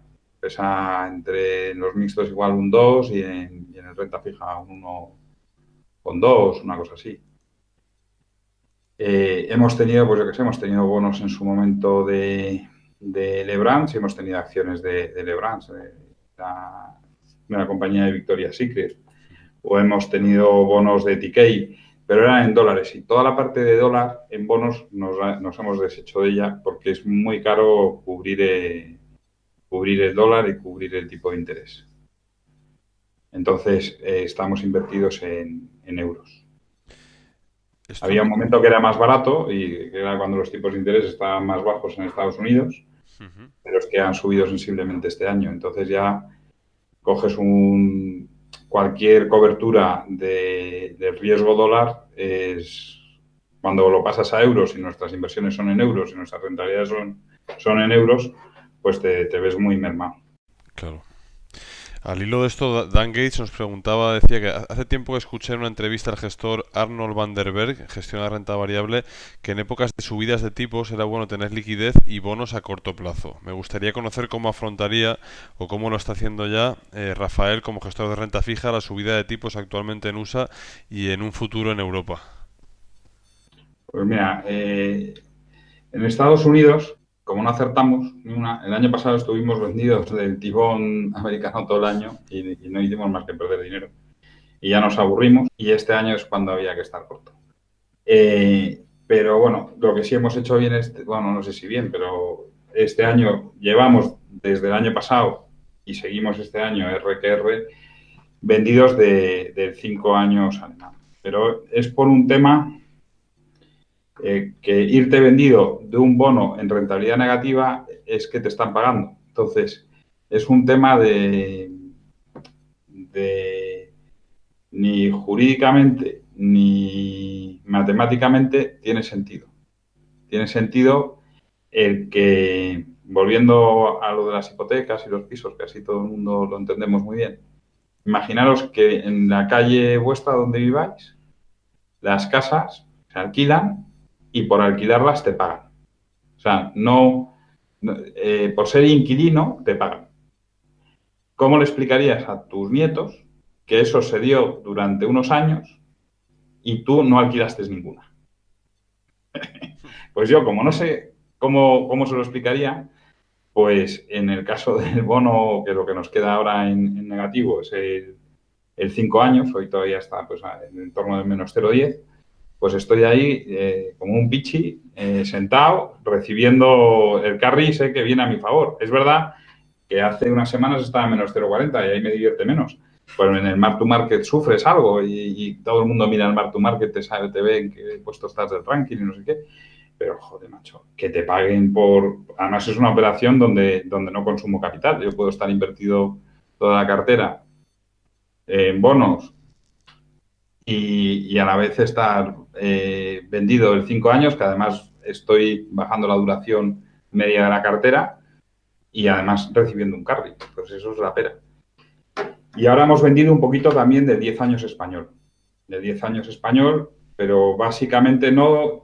Por un lado por Italia, pero sobre todo por ver este país, ¿no? Donde hay dinero para todo. Es fantástico. Entonces, pues algún día habrá que pagar la deuda. Entonces, con que nos suba el coste de la deuda un 1%, toda la subida de impuestos que quieren aprobar ahora es nada, bueno, es la mitad de lo que haría falta para poder pagar un 1% de subida de coste de nuestra deuda. Pues ya se me antoja difícil el subir los impuestos, no lo que plantean ahora, sino el doble, ¿no? Y que además todo eso te produzca pues un dinamismo de la economía y un crecimiento. O sea, si cada vez que subes los impuestos sube el PIB, pues, joder, pues esperamos que estamos tontos, ¿no? Yo creo que más bien puede pasar lo contrario. Y en ese caso, si te sube el coste de la deuda, es que se me antoja, joder, que el 10 años español esté al 1, ahora está al 1,67, con una inflación al 2 y pico. Y dices, no, es que la inflación al 2 y pico, es que no, te tienes que fijar en la subyacente. Y a ver, una familia normal española tiene una casa. Bueno, es verdad que muchos están hipotecados, pero es verdad que cada vez hay más gente alquilada. Pues de algo que está alquilado, que eso es el 40% de su cesta de la compra, es pagar el alquiler, porque le ha subido un 30%. Y yo voy poco a la frutería, pues eso iría a la subyacente. Pero pero cuando las pocas veces que voy a la frutería, lo único que veo es que han subido los precios de la fruta. Educación. La educación no ha bajado, porque con la crisis ha habido más demanda y también ha subido. Entonces, la inflación del 2, pues bueno, pues muy bien, pero es que aún así, si la inflación es del 2, el tipo de interés real de la deuda a 10 años, pues tendríamos que estar a tipos como mínimo del 3, pero es que es superior al 2 además. Entonces, del 3 sería la alemana, la nuestra pues ponle un punto más de prima, sería el 4. Entonces, está de alguna manera totalmente, artificialmente sostenida. Entonces, ahí, pues yo sí estaría, vamos, estoy de hecho, pero no estoy más porque por un criterio de prudencia, porque veo que muchas veces, y sobre todo en estas cosas macro, es muy difícil adaptar. Y entonces, como nos confundimos un montonazo, pues estamos un poquito vendidos. Claro. Y en deuda italiana, todo esto que tiene ahí tanto movimiento ahora y demás, con el rollo de Salvini y todo eso, ¿cómo lo tendrías algo o tenéis algo o no, ni os lo El año planteáis? pasado estuve vendido de deuda italiana, perdí dinero o no gané, y este año, que es cuando había que estarlo, pues ya no estoy, no he estado, y ya a estas alturas del partido me parece que es especular, porque yo no sé si es el 3,70, el 4 o el 3,25, no lo sé. Pues comprar bonos italianos a lo mejor a 3 años, pues puede tener sentido, pero tampoco te vas a forrar. Es decir, te va a dar un carry tristón, vamos a decir tristón, de casi del 3 o del 2 y pico, pues bueno. Pero es que como al 2 y pico no invierto, o sea, no cojo riesgo al 2 y pico. Claro. Somos gestores más de crédito. Entonces, Al 2 y pico no se me antoja. Pues lo de Italia, lo más que hemos hecho ha sido, en un momento de estos de estrés máximo, compramos Telecom Italia, compramos Generali y vendimos deuda italiana. Eso es lo más así sofisticado. Y es verdad que tenemos algún banco italiano subordinado cortito que paga bastante y que nos lo van a cancelar, son cupones del 9%, que nos lo van a cancelar en 8 o 9 meses. Pues bueno, pues es un bono al que le ganamos bastante dinero. Tenemos algún otro banco italiano, pues que también que ahora con estas caídas, pues sufres, pero son bancos que están bien capitalizados y que no le vemos un problema. Tampoco tenemos unos pesos desorbitados, ni muchísimo menos. Pues bueno, pues que son cosas que ya teníamos y que las mantenemos. ¿Cuándo lo has pasado peor? ¿Cuándo lo has pasado peor? Como decir, ostras, que esto puede pegar un castañazo a lo mejor y... O si lo puedes contar, bueno, alguna anécdota así de... En febrero del 2016. En febrero de 2016 lo pasé, vamos, no voy a decir que lo pasé mal, porque no lo he pasado nunca mal, pero, pero sí estuve incómodo, ¿eh? Sabiendo de hecho, pues el que se sienta a mi izquierda, que no está, que es Víctor, creo recordar que le dije que invirtió en Big Man, me hizo caso, y el tío en 12 meses hizo un más 20, en un mixto. Es que eso no se repite. Es raro repetirlo en febrero de 2016. Pero ahí es que fue la tormenta perfecta. Ahí estaba corto de gobiernos, largo de crédito y largo de acciones. Y hubo una crisis, pues pequeña crisis de crédito, sobre todo además en todo el tema de regulatorio, porque estaban aprobándose cuál iba a ser la regulación y los requisitos de capital de los bancos y cómo iba a ser, los ingleses dicen el wording, cómo iba a terminar siendo la redacción de toda la regulación bancaria en cuanto a los cocos, los subordinados, lo que iba a pesar, el consumo de capital. Todo esto estaba ahí sobre la mesa. Y hubo pues bastante revuelo. Recordaréis que el petróleo estaba como a 40. Pues me acuerdo que tenía... No, pues ahí compramos, yo qué sé, compramos, por ejemplo, preferentes de Repsol, pues no sé si al 10% en febrero de 2016. Pero ahí gestionaba un fondo de renta fija, se nos fue en febrero. Además, acaba de entrar en esa casa como, dejarme, que voy a gestionar renta fija. -4. Entonces ahí terminamos diciendo, terminamos en más 6 y pico, pero joder, macho. Ahí pues, ¿sabes? Un poco como he perdido el swing y tal, ¿no? Disculpar. Pero vamos, esa fue... A ver, yo le llamo incomodidad, no hay nada como que el viento te sople de cola, ¿no? De popa. Pero a ver, ¿Dónde ves eso... más riesgo tú? ¿Dónde ves realmente más riesgo ahora mismo? ¿En qué parte del crédito ves más? Pues mira, estas caídas de bolsa que hemos tenido ahora estas semanas, a las que no doy tanta importancia, y uno de los factores por los que no doy importancia, pero tengo la mosca detrás de la oreja, es que por primera vez no ha sido una crisis de crédito. O sea, en el 2008 la gran castaña fue una crisis de crédito. En el 2011 fue de crédito, Grecia y compañía. En el 2016 fue de crédito. Primero se la pegan y se van los iTraxx y todos los índices de crédito a freír buñuelos y luego van las acciones. Y esta vez se han ido las acciones, pero el crédito no se ha meneado. Es verdad que Italia, bueno, pues está estresada, pero también Italia está estresada, que es, pues no sé cuántas veces Grecia, pero oye, ni Grecia, vamos, igual ha estornudado, o sea, muy poquita cosa. Portugal 0, España 0, que antes eran los periféricos y todo lo que aquello, o sea, era sin piedad a todo lo que se movía. Y aquí parece que sigue, no quiero decir nombres, pero vamos, parece que tenemos, no sé, estamos recortando el déficit y a pasos agigantados. Quiero decir, es que como Italia parece que está tal, nosotros, joder, parecemos unos tíos de lo más...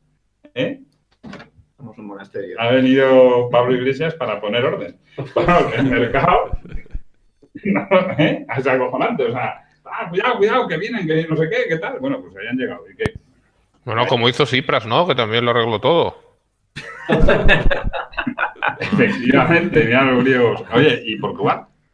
Portugal el año pasado estuvimos comprados de Portugal y es de las posiciones que más dinero hicimos. Compramos Portugal al 4%. Hace un año. Fíjate, está el 1, no sé si es el 1,80 como está ahora. Claro, 2 puntos en un 10 años, pues ya tienes un 14.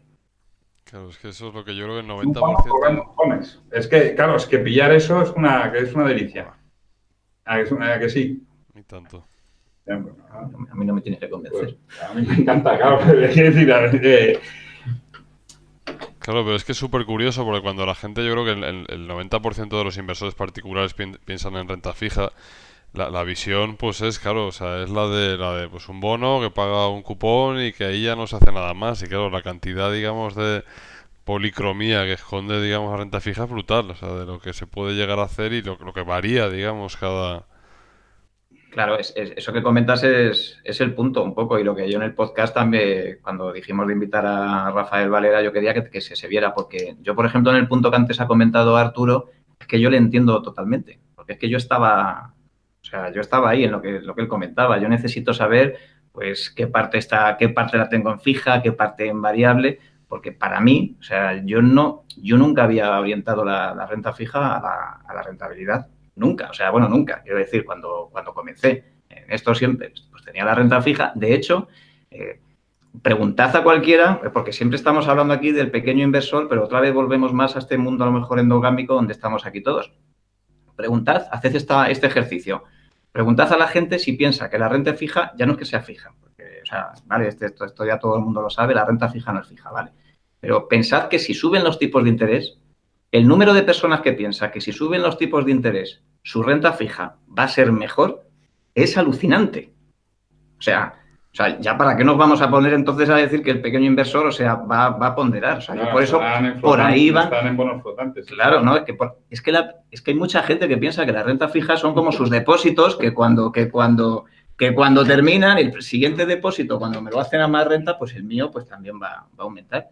Pero que es que esto es lo que piensa la gente de verdad. En bonos comprados. Bueno, con un constant maturity swap intenta que te explicar, pague 10 años más un punto. Intenta explicar que la rentabilidad es contraria al precio. O sea, es alucinante. O sea, tardas una hora en explicarle eso a cualquier persona que esté invertida en renta fija, o sea, en renta fija, estoy diciendo. Entonces, claro, ¿para qué ya vamos a hablar de otros temas? O sea, que eso es una cosa que ocurre y es real. Vamos, es que de hecho a mí todo el mundo me lo pregunta. Dicen, es que la renta fija, ¿cómo puede caer? O sea, pues si suben ahora los tipos, mucho mejor. Hay que darle a este que tiene los tipos. Digo, suben los tipos y como esté en un bono 1 y suben el 2, pues ya te digo yo lo que le va a pasar. Pero es que mucha gente entiende por renta fija, o sea, lo hemos asociado durante muchísimos años a los depósitos. Es decir, claro, a eso voy. Claro. Que cuando te digo de que la rentabilidad es inversa al precio... Es que se ha vendido en las sucursales como los depósitos. Luego ha pasado lo que ha pasado. Bueno, pues mira, es que yo no te quería pinchar, pero...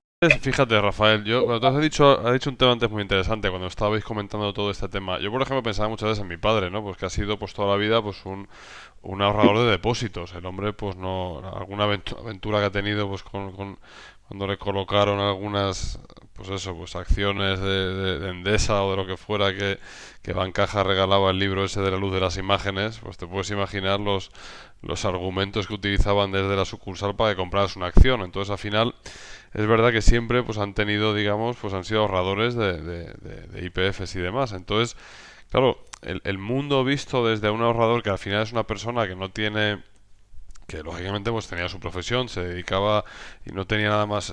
Renta variable era pues muchísimo riesgo, renta fija pues era una cosa de seguridad, que era el depósito y tal, pero claro, en ese tránsito entre los paradigmas de lo que durante muchas generaciones ha estado, pues claro, es que es que es una carta de colores tan amplia lo que se esconde en renta fija y yo creo que a día de hoy, inclusive muchos inversores que son bastante avanzados, tampoco tienen demasiado claro un punto como ese.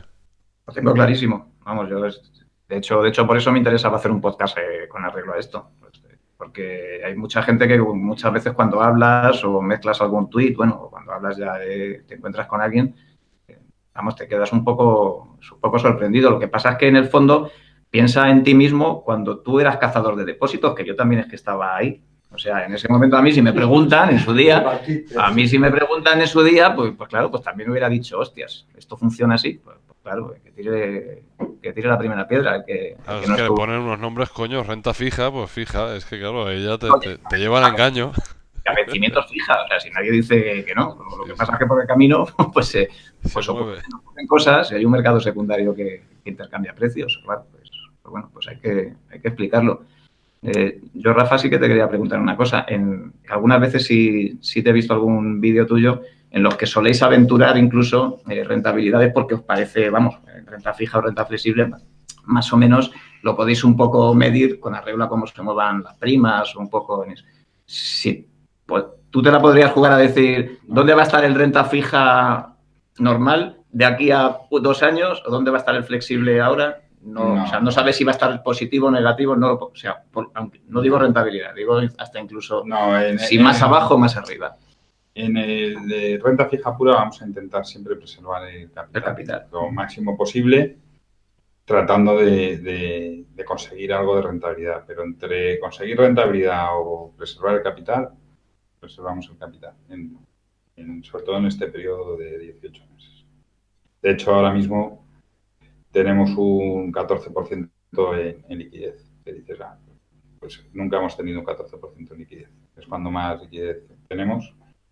Que ha sido sobre todo porque ha habido entradas de dinero, no porque hayamos vendido para hacer liquidez, sino y entonces con esta caída de las bolsas y el crédito sin moverse, pues como tú dices, estoy expectante. O sea, tampoco pasa nada por esperar unas semanas, no vaya a ser que se mueva el crédito. Pero como no veo razones ni para la caída de la bolsa ni para que se mueva el crédito, si las viera, lo que estaría es vendiendo y no. Y cada vez que, o sea, un bono, cualquier movimiento que hagas de entrar, salir, tiene un coste porque los bid offers son amplios. O sea, no hay una comisión explícita, son comisiones implícitas, o sea, va en el precio, es una negociación de precio. Entonces los movimientos te los tienes que tener pues claros, no es, oye, me he equivocado y mañana rectifico. No. Entonces, pues bueno, hay que pensar las cosas, ¿no? Y tengo ahí pues unos cuantos bonos que sí me gustaría comprar, pero digo, a ver si recortan algo. Y la verdad es que no recortan nada. Pasamos, si queréis, a unas preguntas rápidas y demás que nos han hecho en el foro. A ver, las vamos lanzando. Si alguna ya las has contestado y demás, pues esa la pasamos directamente, ¿vale? Yo voy leyendo. La Finta nos preguntaba, bueno, les quería preguntar cómo gestionan el riesgo en su cartera de renta fija. Esto es una pregunta ligerita, pero bueno, puedes hacer una versión resumida si quieres. Yo creo que lo hemos comentado más o menos, sí. ¿No? De cómo gestionamos. Sí, esta estaría... Periférico comentaba qué bonos recomendaría a un particular a 3 años yendo a vencimiento. Pues para un particular yo no recomiendo comprar bonos porque es muy difícil es muy difícil diversificar. Porque los nominales antes eran de 100.000, ahora los nominales de casi todos los bonos son de 200.000. Entonces dices, voy a comprar 5 bonos. Bueno, pues 1.000.000. Y luego es de difícil acceso para el particular el mercado de los bonos, porque no es, salvo que tenga un Bloomberg y tal, y pueda haber, y además ese Bloomberg esté alimentado por contribuidores, que lo dudo, pues es difícil saber, salvo que vayas a cosas muy líquidas, pero las cosas muy líquidas que son los gobiernos, pues ya estoy diciendo que no hay que comprarlas. Entonces yo lo que recomiendo es hacerlo a través de un fondo. De un Andrés, fondo. Perdona. Es que decir un nombre de un bono no se me ocurre sin conocer a la persona y no. No tienes añoranza de cuando anunciaban por la tele ahí, compre letras del tesoro y todo eso, aquellos maravillosos años. Sí, mira, la primera O- letra, o- o- la única letra del tesoro que he comprado, que la compré a título personal, fue en el año 92, al 14%, Joder. que era el descuento, eran de 1.000.000 de pesetas. Entonces no hacía falta pagar 1.000.000, era 1.000.000 menos el 14, ¿eh? 800 y pico mil pesetas. Ahí sí que compraba. de cuando éramos un país tercermundista, no como ahora que ya no hay quien invierte en España, 8. ¿Qué te parece? En fin. Al 14. Vale. Andrés, que es partícipe dice, soy partícipe de Buy and Hold Flexible y hace dos preguntas. Una, ¿a partir de qué umbral de patrimonio es rentable para una gestora sacar un fondo de inversión? Pues mira, para sacar un fondo de inversión no es un tema, vamos, luego vemos lo rentable o no rentable. Por regulación de CNMV tienes que poner 300.000 euros en la cuenta del depositario antes de presentar el folleto en la CNMV. ¿Vale? Entonces presentas el folleto con el certificado del depósito de los 300.000. Y luego tienes 6 meses para tener 100 inversores y 3 millones de euros. 6 meses. Y si no, estás incumpliendo. Y luego, Entonces, sí.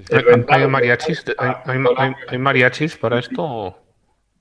Como dices, Arturo, No, que si había mariachis para esto de los fondos también, que era una figura que siempre a mí me hacía mucha gracia, lo de los mariachis en las ICAPs.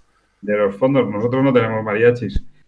No, digo por lo que sabes tú del sector, por supuesto que, vamos, eso ni se me había pasado por la cabeza. Podemos juntar. Pues no tengo ni idea. Vale. Vale. Bueno, luego también comentaba Andrés que cómo se calculaba la comisión de éxito. La comisión de éxito, pues es muy fácil, se calcula todos los días. Entonces, en el valor liquidativo, el depositario tiene que retener y provisionar, apartar lo que es la comisión de éxito. Y dices, pues, oye, el fondo va, imaginemos, sube, ¿no? Pues se genera éxito. O sea, si el 1 de enero, imaginemos el día 15, estamos por encima del 31 de diciembre, pues ese día se genera ahí una plusvalía, se aplica la comisión que sea y se retiene, se deja provisionada, ¿vale? Al final hay un balance, como en cualquier sociedad, no da igual que sea una SICAP que un fondo, exactamente igual, una contabilidad. Se deja provisionada. Que al día siguiente hay pérdidas, se desprovisiona. Que al día siguiente hay beneficio, se provisiona. Y así se va ajustando todos los días, de tal forma que ningún inversor se vea perjudicado al entrar o salir. Entonces, luego todas las comisiones, también por ley, por CNMV, tienes que tener un high water market. Es decir, si imaginemos el año pasado cobramos comisión de éxito, este año caemos y al año siguiente subimos, al año siguiente tenemos que subir por encima de donde se cobró la última comisión de éxito. Ese es high water market, es la marca de agua. Se queda marcado para no estar cobrando comisiones que no son de éxito. Porque a lo mejor has caído mucho este año y el año que viene subes un 5 pero no has recuperado la pérdida y te estás apuntando una comisión. Claro. Vale.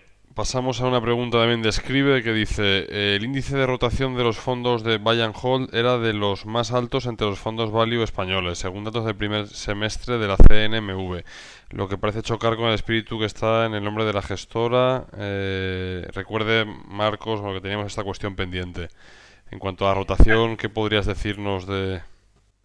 Yo la única explicación que encuentro es que los fondos son nuevos, o sea, nacieron en octubre del año pasado, y entonces lo que entra es dinero y tienes que invertirlo. Pero movimientos, por ejemplo, en el renta fija, poquísimos. Pero no por la filosofía buy and hold, sino porque no hemos visto oportunidades. El año pasado, por ejemplo, pero no teníamos los fondos montados. Cuando cayó el Banco Popular, movimos la cartera de renta fija una barbaridad esa semana, la semana de la caída del Popular, porque se fueron los bonos del Iberbank a tomar viento, los otros no sé qué, y hubo un montón de oportunidades, se generaron ahí y movimos mucho la cartera. Pero este año la verdad es que esto es una balsa de aceite. Bueno, en renta variable, en 14 años que tiene Rex Royal Blue, el ratio medio de la compañía, cada compañía de media está, o sea, rotamos la cartera cada 3 años. Es decir, de media está una compañía 3 años. Entonces, es decir, aquí no se hace trading. Ni en bonos, ni en renta variable. Claro, él lo comentaba, creo, por el Buy and Hold Acciones Europa, creo que sería, me refiero, pero bueno, que al final será lo mismo, o sea, porque empezasteis. Pues empezamos en 300.000 y Claro. hemos ido comprando. Pasamos a otra más de Dan Gates también, que dice: otra pregunta, esta más de marujeo. ¿Tiene algún referente en la gestión de renta fija a nivel internacional? ¿Con quién se quedaría entre los conocidos? Al menos por un servidor que sea Bill Gross, Dan Fuss, Richard Kulnoth.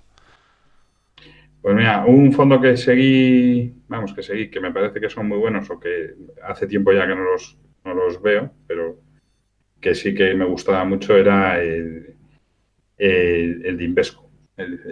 Un fondo de renta fija de Invesco, que son dos gestores que la verdad no sé qué nombres tienen. O sea, vi las fotos, pero... Y vi su cartera porque me dio curiosidad porque tenía un performance muy bueno. Y teníamos bastantes cosas en común. Es un fondo muy grande, pero la verdad es que hace ya años que no he vuelto a mirarlo. Vale, Tomeu Ramón dice: convencido de que todos aprenderemos algo de este podcast. Rafa es un verdadero libro abierto. Ahí va mi pregunta: al tener la mayor parte del patrimonio bajo gestión en las SICAVs y el populismo ser muy dado a demonizarlas, ¿tienen algún plan de contingencia ante posibles cambios regulatorios? Pues, a ver, el plan de contingencia lógico, si nos moviéramos por el miedo, pues hubiera sido, como han hecho otras gestoras, fusionarlas con los fondos de inversión españoles. Ya está, que es lo que ha hecho mucha gente. Y no lo hemos hecho, porque no nos hemos movido por el miedo. De hecho, cuando montamos Pigmanor, el ruido que había en el 2010, me acuerdo perfectamente, porque mucha gente me tachaba de loco, ¿cómo compras una SICAV ahora? No sé qué, tal. En esa época gobernaba Zapatero. Entonces, joder, pues ¿qué voy a decir? ¿Quién le podrá empeorar, no? A ver, cosa imposible. más, o sea, no puedo decir lo que nosotros hoy tenemos porque eso es público, entras en Buy and Hold en la CNMV y ves que tenemos el pasaporte europeo sacado para gestionar, en concreto en Luxemburgo. Es decir, si nos empujan, pues bueno, pues igual que pasará lo mismo que pasó en Guipúzcoa, Sí, que pasó en, bueno, pues si no te quieren, pues te vas a donde te quieran, ¿no? Está claro. A Chipre, que hace buen sol y todo eso. No está nunca. Dicen que está muy bien, vamos, y que tiene un entorno muy, muy bueno para servicios financieros. Allí es Sí. donde tuvieron estaban también vendiendo los plazos fijos con mucho. ¿Era allí o era en Malta? Es que no era. No, en Chipre, para los rusos, había rusos ahí, vamos, allí forrándose con IPF, vamos, hasta que se dejaron de forrar. Claro, eso. Luego, Mm. más Dividened dice: ¿qué le parece la proliferación en cuanto a la oferta de productos como PIAs y rentas vitalicias que invierten mayoritariamente en renta fija? Bancos y aseguradoras quieren asegurarse a los inversores llamados conservadores con estos productos. Pues Esto es mira, proliferación, no sé yo si es la palabra, ¿no? te digo, en rentas vitalicias, yo recuerdo a un familiar, en paz descanse, eh, le recomendé a sus hijos que le hicieran a su padre una renta vitalicia. Y le dije, mira, y hacerla en varios bancos. Vamos, en varios bancos, en este caso concreto en varias aseguradoras. Porque, oye, estaba pasando lo que estaba pasando con los bancos, pues quieren, y de hecho con IAG, compañía de seguros americana, la más grande del mundo, pues también se la llevaron por delante. La crisis de los RMBs, o sea, y de los Fannie Mae y compañía. O sea, que no, quiere decir, digo, mira, pues háztelo en varios, pero claro, fiscalmente imbatible. O sea, el seguro, me río yo de la SICAR, de los fondos de inversión. O sea, los seguros, imbatibles. Los Unilinks, imbatibles. Que con eso no se mete nadie. Y claro, y en esa época que debía ser año 2000, pues 2008, 2009, es que te hacías rentas vitalicias a 6% alegremente. Está muy bien, ¿eh? ¿Quién las pillara? Tanto. Con una fiscalidad, yo no la tengo en la cabeza de memoria, pero a partir de los 50 años bastante ventajosa. A partir de los 70 ya es fantástica. Y luego encima palmas y eso no hay ni que abrir el testamento. Directamente se lo puedes dejar al hijo que mejor te caiga o al sobrino o al que sea. Antes de la declaración de herederos, creo que sin discusión. O sea, quiero decir que vamos, las rentas vitalicias, soy un gran amigo de ese tipo de ahorro para muchas personas, que además a veces se dan las circunstancias de por la edad, por lo que sea, no conviene que tengan una renta, conviene, no sé si es la palabra, pero bueno, les viene bien tener una renta periódica para cubrir gastos, tal, pero que no se les vaya la pinza. Y haya gente que llegados a determinada edad, pues de repente, pues yo qué sé, se vuelven tarumbas. Y hay mucha gente que se aprovecha de esta gente mayor, que abusan de ellos. Incluso a veces familiares, o sea, es decir, que no... Y los dejan pelados, ¿eh? Sí. En cambio, con una renta vitalicia de estas, oye, el hombre tiene para sus gastos para vivir muy bien, pero no se descapitaliza. O sea, me parece un producto, incluso en algunos casos, socialmente responsable.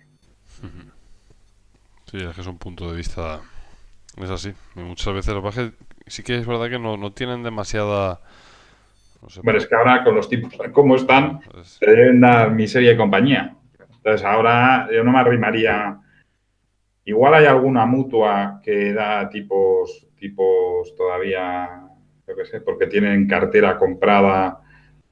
Pero se me viene alguna a la cabeza, pues yo qué sé, que tienen cupones históricos y todavía puedes conseguir ahí si eres un cazadepósitos, pues un caza, pues igual encuentras. Luego, no creo que en las grandes compañías que se nos vienen a todos a la cabeza, de las que te harías un seguro porque dices esta compañía, pues yo qué sé, un Allianz, un AXA, ¿no? Dices, esto no va a quebrar, te van a dar un precio de mercado y el mercado pues está muy, muy triste. Rafa, una pregunta que la hemos tocado tangencialmente antes, pero por tener un poco más tu visión, hemos hablado de los tipos de interés, sobre todo para todos los hipotecados que nos estén oyendo aquí en el podcast, y esto ya sé que es tirar una moneda al aire, pero más o menos tu previsión para los siguientes años, más o menos, en cuanto a tipos de interés en Europa, del Euribor y demás, ¿cómo piensas tú o qué escenario le das más probabilidad? Yo, si te hubiera que recomendar a un amigo que se va a hacer una hipoteca, le recomiendo un tipo fijo. ¿Vale? ¿Pero por qué? Porque están muy bajos. Pero si me preguntas, ¿y cómo ves los tipos en Europa en el largo plazo? Desde hace ya muchos años es el 2004-2005, Ujú. que vendía cupones cero a las compañías de seguros para machear muchas cosas y se los vendía al 6%. Y el discurso que les decía es que va a haber tipos muy bajos. Y los tíos se reunían allí sesudamente. ¿Qué dice este marciano? ¿Y por qué? Porque la pirámide poblacional en Europa está invertida y va a estar todavía más invertida. Entonces, la gente mayor, yo ya empiezo a estar ahí, gastamos poco. Empiezas a no gastar casi ya ni bromas. Porque sí que te duele, no es mi caso, pero bueno, que te duele la cadera, que no sé qué, qué tal, ¿no? Cuanto más deporte, más cosas te empiezan a doler. Entonces, pues gastas poco. O sea, es decir, ya la casa te la has comprado, no te vas a comprar una casa con 80 años, o no te vas a poner, a lo mejor ni te da pereza reformarla también, que me dejen tranquilo. O sea, lo más que hacer, no sé, es tapizar un sofá, no lo sé. Pero y en el norte de Europa, el informe que me leí, que era bastante largo, pues decía que en muchos países lo que se dan es al alcohol. Entonces, los que no eligen venirse a España, sabiamente, y buscan el sol y entonces viven con otra alegría, pero vivir con un clima duro, encerrado y solitario, porque las familias que a veces están más desestructuradas, pues no es un ámbito que anime al consumo, vamos a decir. Y si no se anima el consumo, pues tampoco se anima la inflación. Y en ese contexto, pues los tipos no se te disparan. ¿Vale? Entonces, yo no creo que vayamos a tener aquí tipos de 6%. Pero luego, si alguien domina hoy Europa es Alemania, y Alemania tiene muy claro que la inflación hay que tenerla controladita. Otras cosas igual no las tienen muy claras, pero esta es de las que la tienen grabada en el ADN. Y entonces, pues yo creo que vamos a estar en entornos de inflaciones, entornos de 2%, a lo mejor en los países más latinos y más alegres, pero con nuestra pirámide poblacional también es muy difícil que se vaya a disparar. Claro, Pero aún así, diciendo que veo unos tipos de interés bajos, es que coger una hipoteca al 2% a 20 años es que es tirado. Es decir, es que de margen para abajo, ¿qué tienes? ¿Qué te queda? ¿A medio punto? Para abajo, vamos, que ya te digo yo que no. O sea, es decir, que no es que te digas que estoy corto de los bonos a 10 años españoles. O sea, entonces, si el Estado español se financia al 1,67 hoy, si a ti te prestan al 2,20, joder, macho.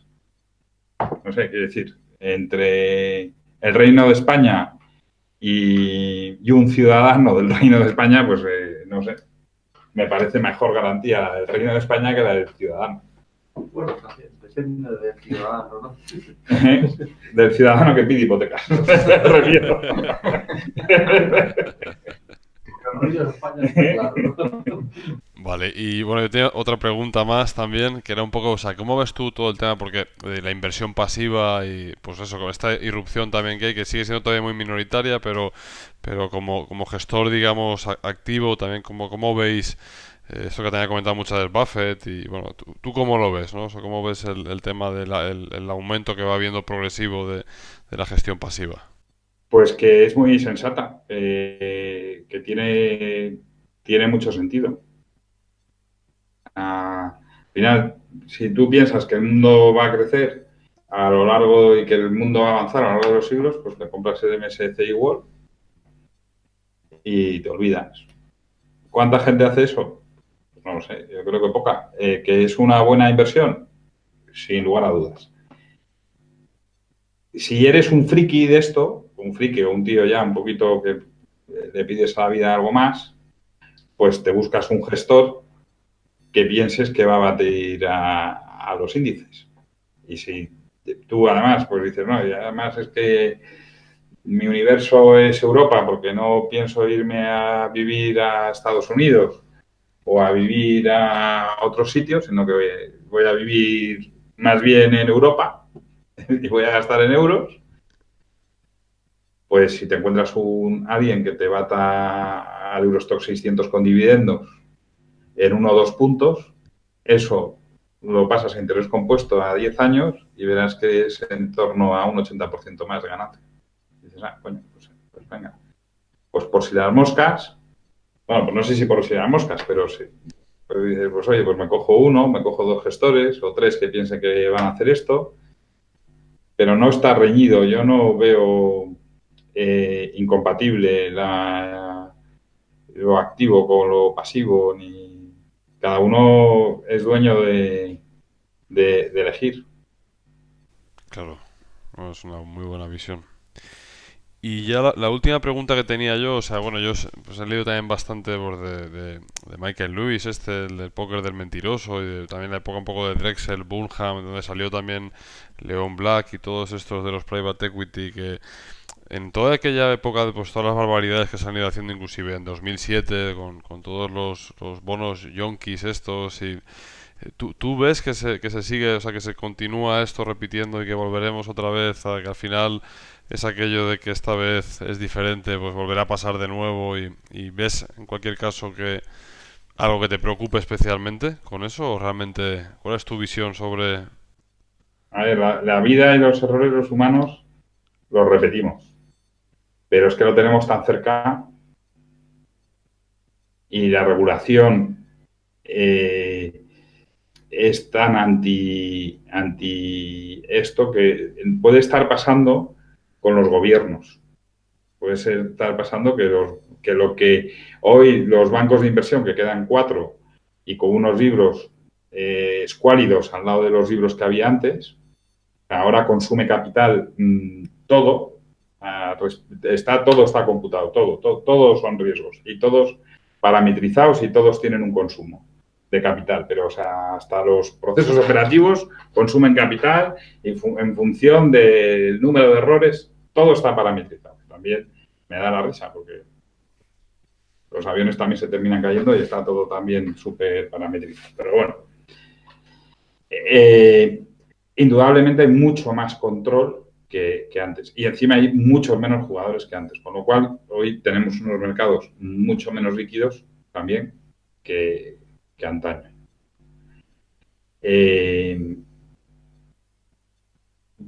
Yo de ver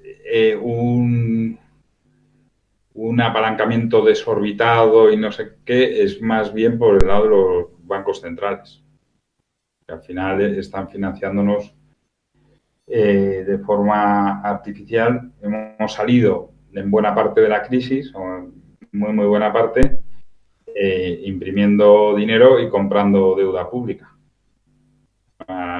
Nosotros hemos pasado de tener los bonos del Reino de España en el 2012, llegaron a estar al 7%, a estar al 1,50 que estaban hace poco. Entonces, pues bueno, sí, pues ha generado empleo, se ha mejorado algo el déficit, desde luego el apalancamiento, es decir, lo que estamos apalancados, pues de cada español debemos de ver en torno a 25.000 euros por cabeza. Es decir, una familia con 2 hijos, pues están los 100.000. No es consciente de que, además de la hipoteca, debe otros 100.000, no. Pero es así, entonces... a mí me parece que es bastante dinero. Ahí es lo que me falta visibilidad de cómo vamos a pagar lo que debemos. Claro, es que es un futuro muy negro, ¿no? Para lo que vamos a dejar a las siguientes generaciones. Sí. Se van a cambiar de nacionalidad algunos. O sea, España van a venir todos los guiris a jubilarse y nosotros nos iremos a echarnos al alcohol ahí a los países nórdicos. Es un cambio. Que lo pague a Manci y ya está. Que para eso tiene pasta, macho. No sé si leía el otro día también que decían, no sé quién lo escribía, diciendo que no era lógico lo que le estábamos haciendo a nuestros hijos. O sea, con todo este Bueno, no entremos en ese rabbit hole porque como entremos ahí, macho, nos dan las 3 de la mañana aquí, ¿eh? No, Yo te lo digo de verdad. Nada, que no lo quería debatir. Eso lo hacemos otro día. Pero sí es verdad que los humanos volvemos a repetir las cosas. O sea, nosotros igual no lo vemos, pero sí verán nuestros hijos que la gente volverá otra vez a apalancarse y que esto se ha repetido siempre en la historia. Sí, señor. Muy bien. Pues nada, chicos, Bueno. llevamos aquí ya 2 horas. La verdad es que, vamos, yo he disfrutado como un enano con... ¿Qué tal, Rafa? ¿Te lo has pasado bien en el podcast? No, a mí me da apuro haberos aburrido y tal, pero bueno, Al revés, vamos, ha estado fenomenal, vamos. sin micrófono pues hubiéramos charlado más. Bueno, pero eso tiene fácil solución, ¿no? Sí, señor, sí, señor. Arturo, Marcos, ¿queréis añadir algo más vosotros? Nada, vamos. Yo encantado Pues nada, de no. estar aquí y con vosotros, ya lo sabéis. No podría superar lo que has dicho, José, vamos, ni aunque lo pretendiera, vamos, estoy totalmente de acuerdo que ha sido una pasada, vamos, y me lo he pasado muy bien y creo que nos podemos pegar 2 días, vamos, aquí hablando. La próxima vez en la tierra de Arturo nos vemos.